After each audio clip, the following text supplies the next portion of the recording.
सभी जगन्नाथ भक्तों के लिए जय जय श्री जगन्नाथ। जगन्नाथ जी की कहानियाँ इस प्रकार हैं।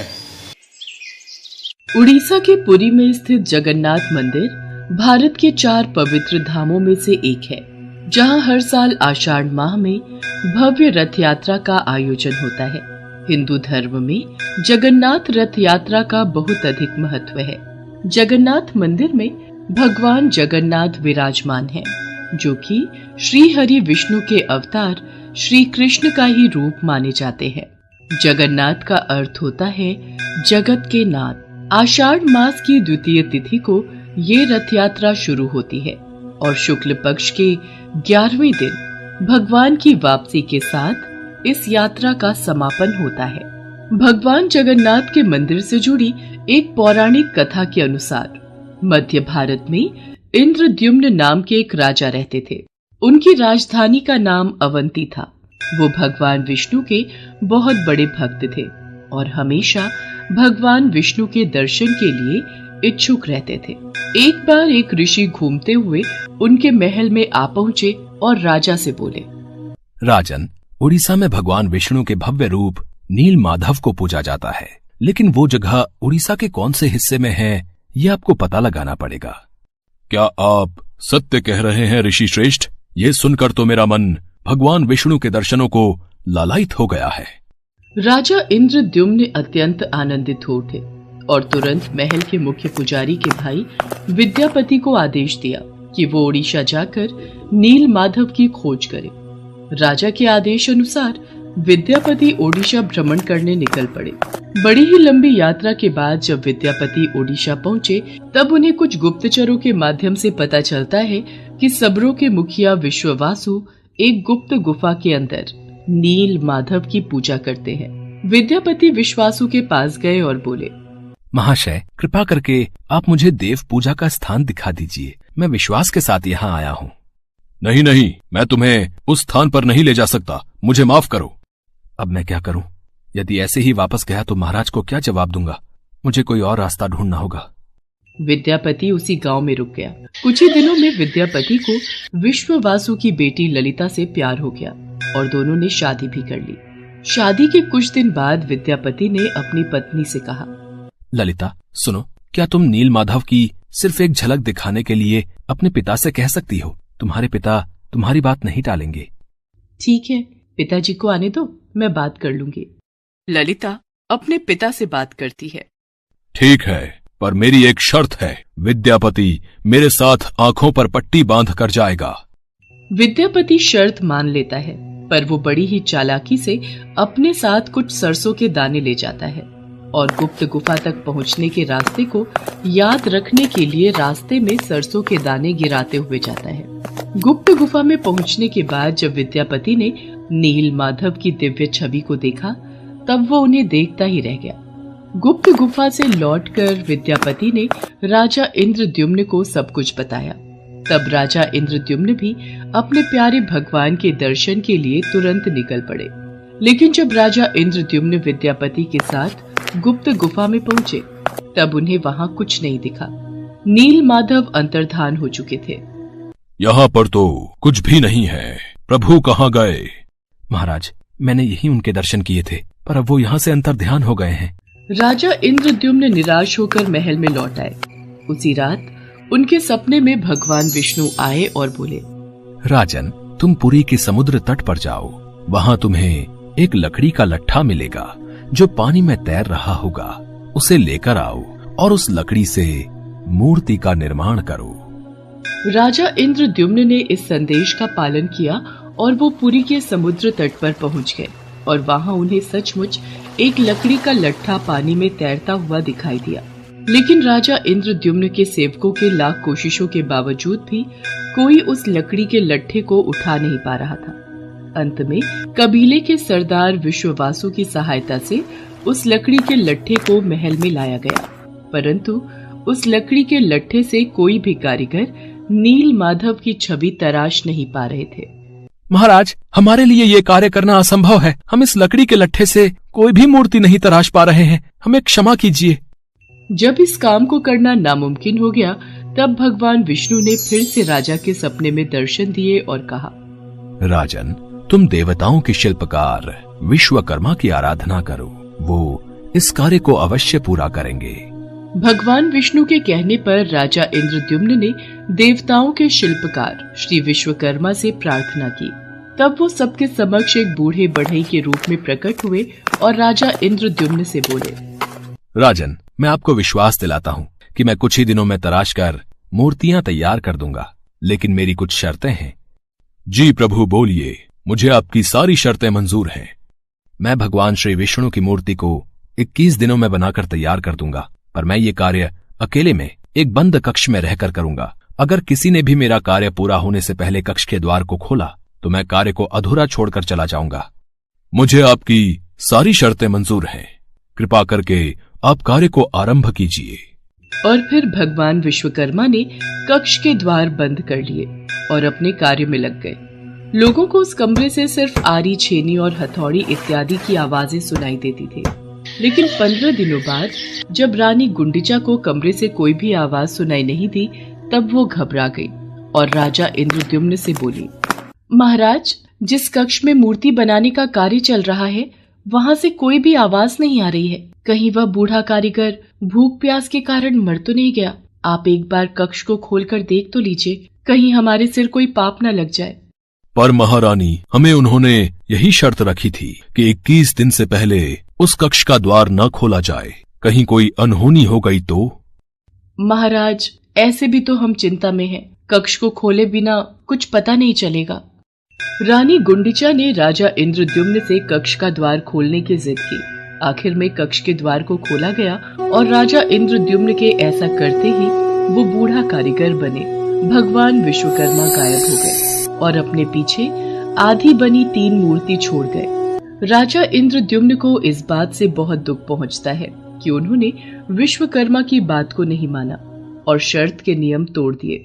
इसी कारण प्रभु जगन्नाथ के हाथ और पांव आधे बने हुए हैं। राजा इंद्रद्युम्न ने उसी रूप में उन मूर्तियों की स्थापना की जो आज जगन्नाथ मंदिर के नाम से प्रसिद्ध है, जहां श्री कृष्ण भगवान जगन्नाथ के रूप में बड़े भाई बलराम और छोटी बहन सुभद्रा के साथ विराजमान है। प्रभु जगन्नाथ को भी बुखार होता है, उनको भी दवाई दी जाती है। कभी कभी वो ठीक हो जाते हैं, पर कभी कभी नहीं। उनका पुनर्जन्म होता है जिसे नव कलेवर कहा जाता है, जो हर 8 साल, 12 साल और 19 साल में एक बार होता है। इन दिनों उड़ीसा सरकार पुरी में अंधकार का ऐलान करती है और कुछ खास पुजारी अपनी आंखों पर लाल कपड़ा और हाथों में लाल कपड़ा बांधकर पुरानी मूर्ति से कुछ रहस्यमयी चीज को निकालकर नई मूर्ति में लगा देते हैं, जिसे ब्रह्म पदार्थ कहा जाता है। ब्रह्म जो जीवन का प्रमाण देता है। जैसे प्रत्येक मनुष्य के शरीर में आत्मा होती है, उसी प्रकार प्रभु जगन्नाथ के शरीर में ब्रह्म या परमात्मा रहते हैं। यही कारण है कि प्रभु जगन्नाथ दुनिया के एकमात्र जीवित ठाकुर जी हैं, जो भक्तों की पुकार सुनते हैं, समझते हैं और उनकी इच्छाओं को पूरा करते हैं। श्री जगन्नाथ मंदिर के ऊपर स्थापित लाल ध्वज सदैव हवा की विपरीत दिशा में लहराता है।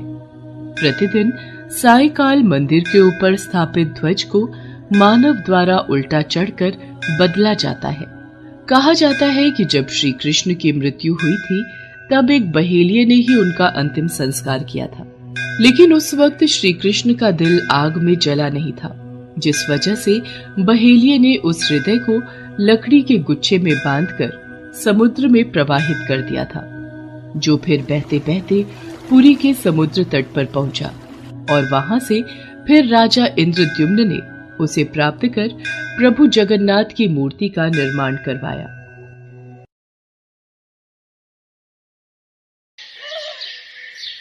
उड़ीसा शहर के छोटे से गांव में माधव दास जी रहते थे। माधव दास जी अकेले रहते थे और भगवान जगन्नाथ जी के भजन किया करते थे, और वो हर रोज भगवान जगन्नाथ जी के मंदिर में दर्शन के लिए जाया करते थे। वो सिर्फ जगन्नाथ जी की भक्ति में ही मस्त रहते थे। उन्हें सांसारिक जीवन से कोई मोह माया नहीं थी।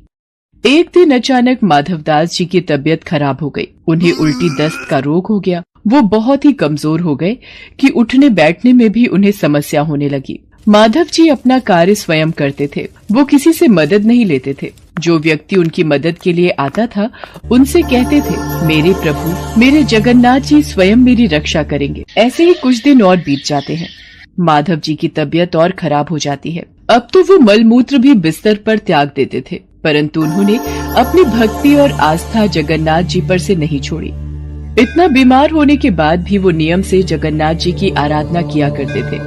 यही दूसरी ओर जगन्नाथ जी अपने भक्त की उन पर आस्था देखकर अत्यंत खुश थे।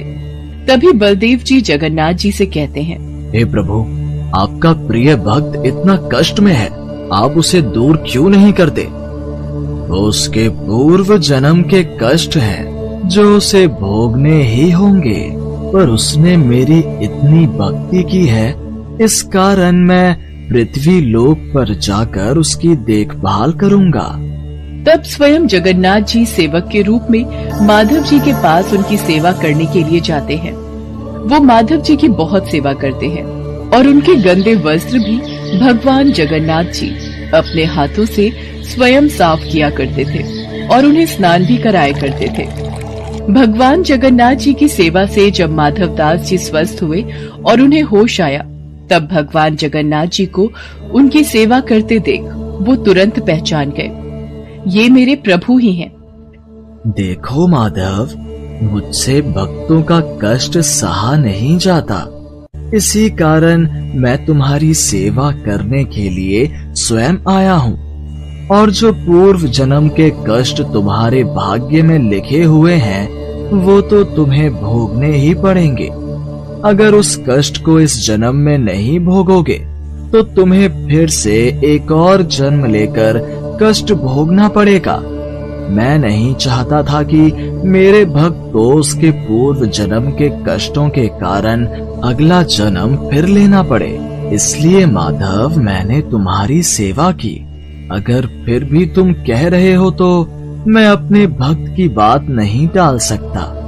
अब भी तुम्हारा ये रोग 15 दिन का और शेष है, इसलिए वो 15 दिन का रोग वो मैं ले लेता हूँ। 15 दिन का वो रोग जगन्नाथ प्रभु ने माधव दास से ले लिया।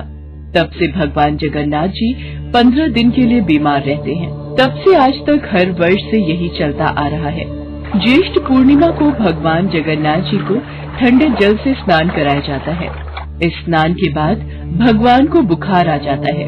15 दिनों तक भगवान जगन्नाथ जी को एकांत में एक विशेष कक्ष में रखा जाता है, जहाँ केवल उनके वेधा और निजी सेवक ही उनके दर्शन कर सकते हैं। इस दौरान भगवान जगन्नाथ जी को फल के रस, औषधि एवं दलिये का भोग लगाया जाता है और रोग मुक्त करने के लिए उन्हें काढ़ा भी पिलाया जाता है। भगवान के स्वस्थ होने पर अपने भक्तों से मिलने रथ पर सवार होकर निकलते हैं, जिसे रथ यात्रा कहा जाता है।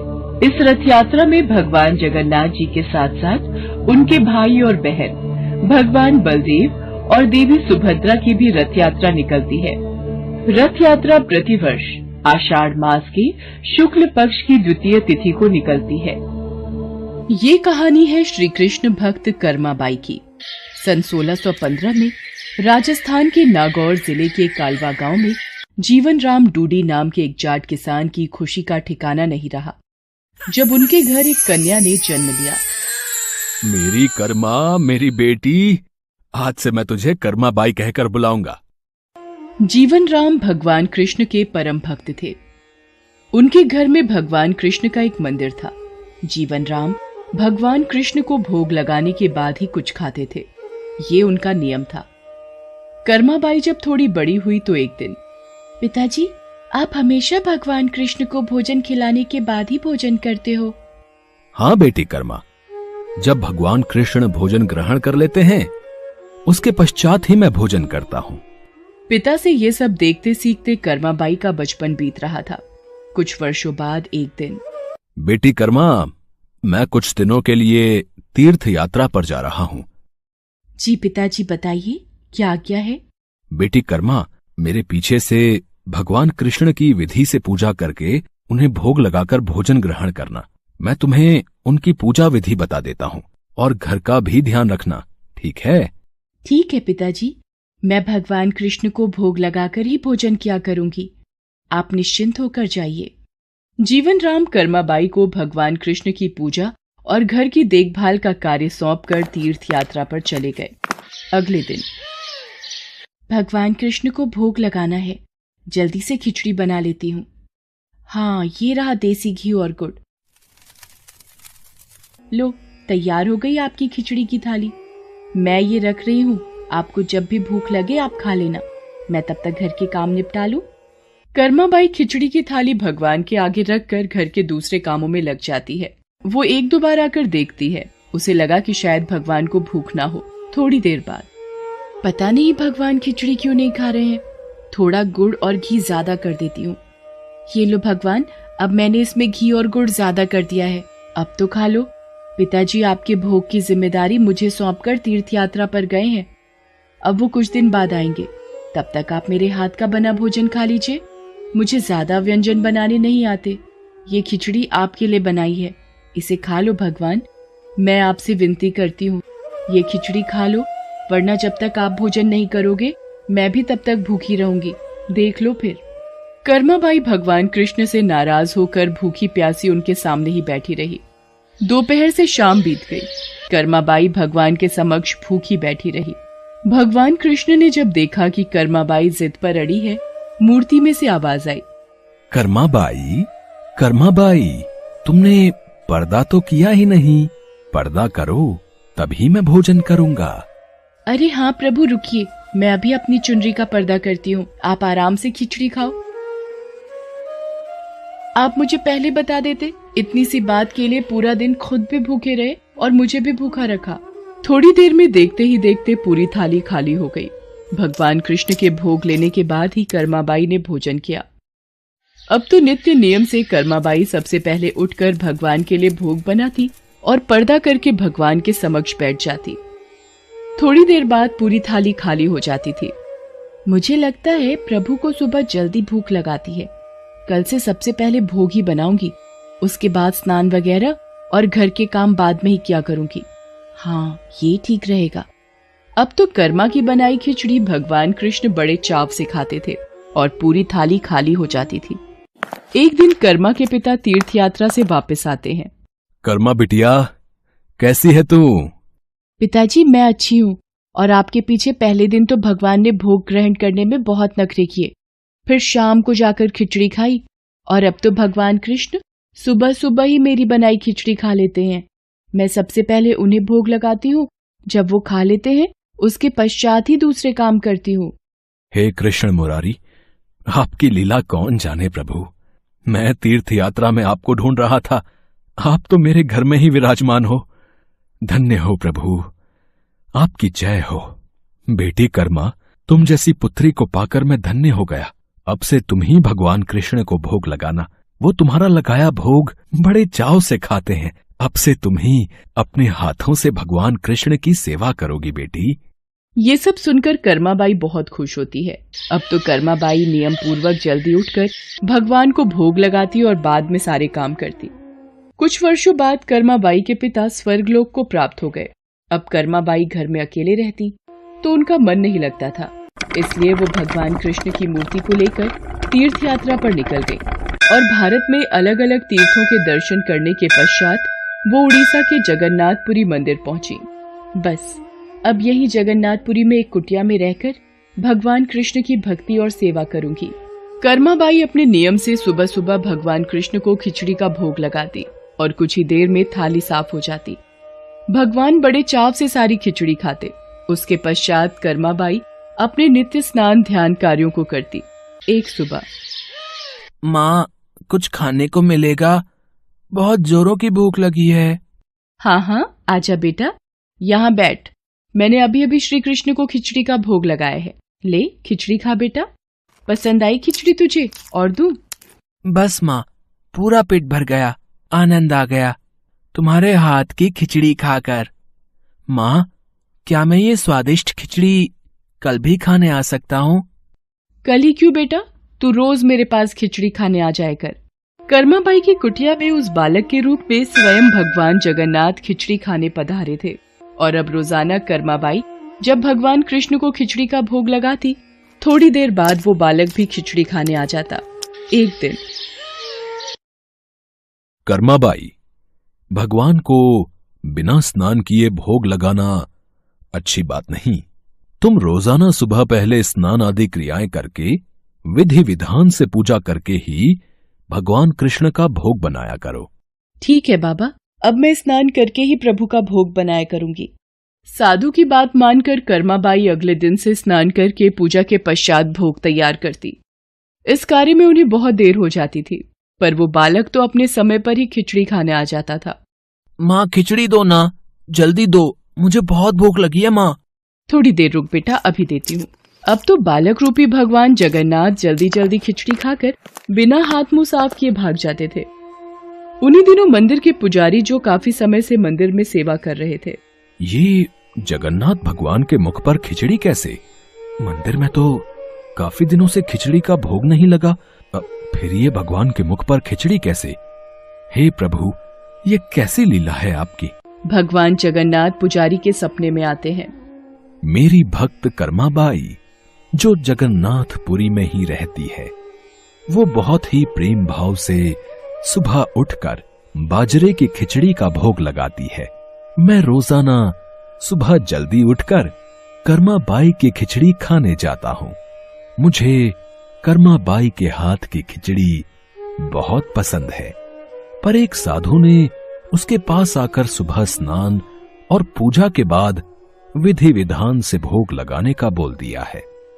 अब कर्माबाई स्नान और पूजा के बाद भोग लगाकर मुझे खिचड़ी देती हैं। इन सब कार्यों में बहुत देर लग जाती है। मुझे बहुत तेज भूख लगती है। भक्तगण मेरा इंतजार कर रहे होते हैं, इसलिए जल्दी जल्दी खिचड़ी खाकर मैं बिना मुंह हाथ धोए वापस लौट आता हूँ।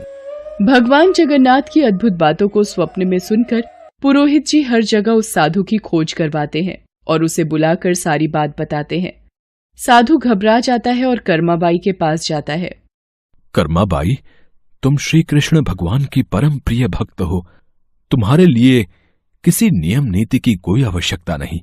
तुम अपने अनूठे प्रेम से जिस प्रकार सुबह जल्दी उठकर भोजन बनाती थी, वैसे ही बनाकर भगवान का भोग लगाया करो। ठीक है साधु बाबा, अब मैं पहले की तरह ही सुबह जल्दी भोग बनाया करूंगी। अब कर्माबाई फिर से पहले की तरह भगवान कृष्ण को भोग लगाकर उस बालक को बड़े प्रेम पूर्वक खिचड़ी खाने को देती थी। ये क्रम कई वर्षों तक चला और एक दिन कर्माबाई परलोक से धार गई। हे प्रभु, हमसे कोई भूल हो गई क्या?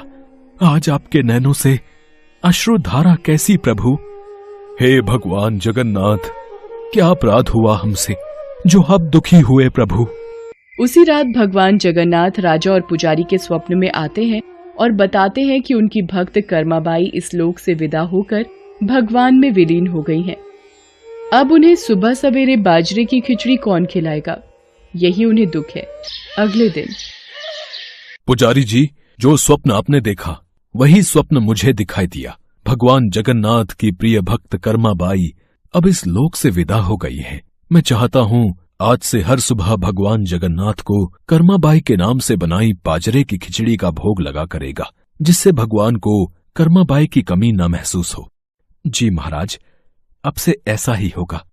उस दिन के बाद से कहते हैं कि भगवान जगन्नाथ को हर सुबह बाजरे की खिचड़ी का भोग लगाया जाता है।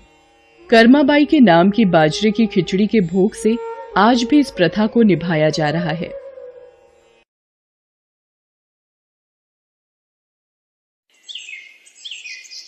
ये कहानी है भगवान विष्णु जी की परम भक्त पोपाबाई की। पोपाबाई अपने भाई और भाभी के साथ एक गांव में रहती थी। नित्य प्रति भगवान की पूजा अर्चना और व्रत करना उनके स्वभाव में शामिल था। उनके भाई और भाभी कई बार उनसे शादी करने के लिए कह चुके थे। ऐसे ही एक दिन, पोपाबाई, तुम मेरी जिम्मेदारी हो। मैं चाहता हूँ तुम विवाह करके अपनी ससुराल जाओ, तो मेरी भी जिम्मेदारी पूरी हो जाएगी। पर तुम्हें जो भी लड़का देखने आता है तुम साफ इनकार कर देती हो। आखिर ऐसा क्यों है? भैया, मुझे विवाह नहीं करना। आप मुझे विवाह करने के लिए मत कहा कीजिए। मुझे किसी के साथ विवाह नहीं करना। मुझे सब पता है, तुम ये पूजा पाठ में ज्यादा मगन रहने लगी हो, यही कारण है तुम्हारे विवाह ना करने का। भैया, मेरा जीवन भगवान विष्णु को समर्पित है। आप जानते हो मेरे लिए भगवान विष्णु की पूजा अर्चना का बहुत महत्व है। पर पोपा बाई, तुम्हारे भैया भी तो तुम्हारा भला ही चाहते हैं। तुम्हारे लिए इतने अच्छे घर के रिश्ते ढूंढे गए हैं, पर तुम सभी रिश्तों को मना कर देती हो। भैया भाभी, आप दोनों मेरे कारण चिंतित मत होइए। मैं कभी भी विवाह नहीं करूंगी। मैंने सोच लिया है। मैं गांव के बाहर एक झोपड़ी बनाकर अब से मैं उसी में रहूंगी और अपना जीवन व्यतीत कर लूंगी। और आप मुझे रोकना नहीं भैया। मुझे प्रभु विष्णु की भक्ति करके अपार सुख की प्राप्ति होती है। मैं उन्हीं का नाम जपते हुए इस संसार से विदा होना चाहती हूँ। और फिर पोपा बाई ने गांव के बाहर ही झोपड़ी बना ली और उसमें रहने लगी। गांव के लोग पोपा बाई को गांव के बाहर झोपड़ी में रहता देख उनसे कारण पूछने लगे। पोपा बाई, क्या बात है?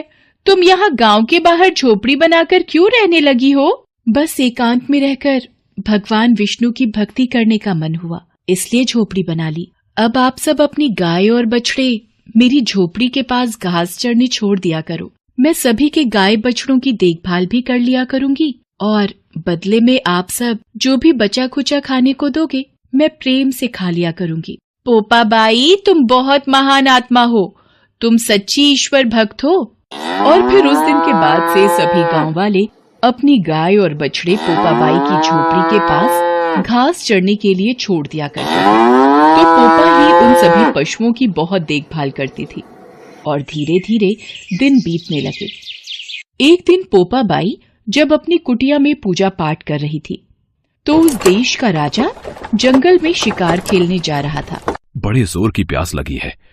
वहां सामने कोई झोपड़ी दिखाई पड़ती है, शायद पानी मिल जाए। अंदर कोई है? यहां कौन रहता है? अरे, अंदर से तो कोई आवाज नहीं आ रही। द्वार खटखटा कर देखता हूं। कौन है जो यूं बार बार इतनी तेज दरवाजा बजा रहा है? इतनी मधुर आवाज, लगता है कोई सुंदर कन्या इस झोपड़ी के भीतर है। आपकी आवाज पर मैं मंत्रमुग्ध हो गया हूं। मैं आपसे विवाह करके अपनी रानी बनाना चाहता हूं। राजन, मैं किसी पराये पुरुष का मुंह नहीं देखती, इसलिए आप यहाँ से चले जाइए। तेरी इतनी जुर्रत, तू इस देश के राजा को मना कर रही है। अब तो चाहे मुझे इसके लिए जबरन ही तुझे अपने महल उठाकर क्यों ना ले जाना पड़े। राजा जबरन पोपा बाई की झोपड़ी में घुस आता है और पोपा बाई को जबरदस्ती अपने घोड़े पर बिठाकर महल की ओर चल पड़ता है।